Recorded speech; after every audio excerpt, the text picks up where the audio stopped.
আমি জানি না আমার জগতে কি পরিচয়, তবে নিজে এইটুকু জানি যে জ্ঞান সমুদ্রের তীরে অসংখ্য অজানা নুড়ির মাঝে আমি একটি বালকের মতো একটু বেশি মসৃণ নুড়ি বা একটি সুন্দর ঝিনুকের খোঁজ করছি। এই কথাগুলো কে বলেছিলেন জানেন? Sir Isaac Newton. আমরা সামান্য লেখাপড়া করে জ্ঞানের অহংকার করি, আবার কেউ কেউ তো কোনো রকমে স্কুল আর কলেজের গণ্ডি পেরিয়েই নিজেকে সব জানতা ভেবে বসে থাকে।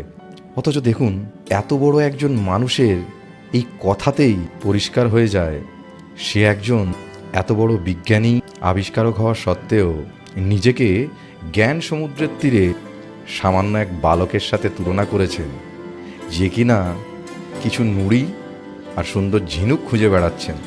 আসলে বইয়ের 2-4 লাইন পড়ে পরীক্ষায় পাশ করে শিক্ষিত হওয়া আর আসল জ্ঞানের মধ্যে পার্থক্যটা যে বিনম্রতা, সেটা সবার মস্তিষ্কে ঢোকে না।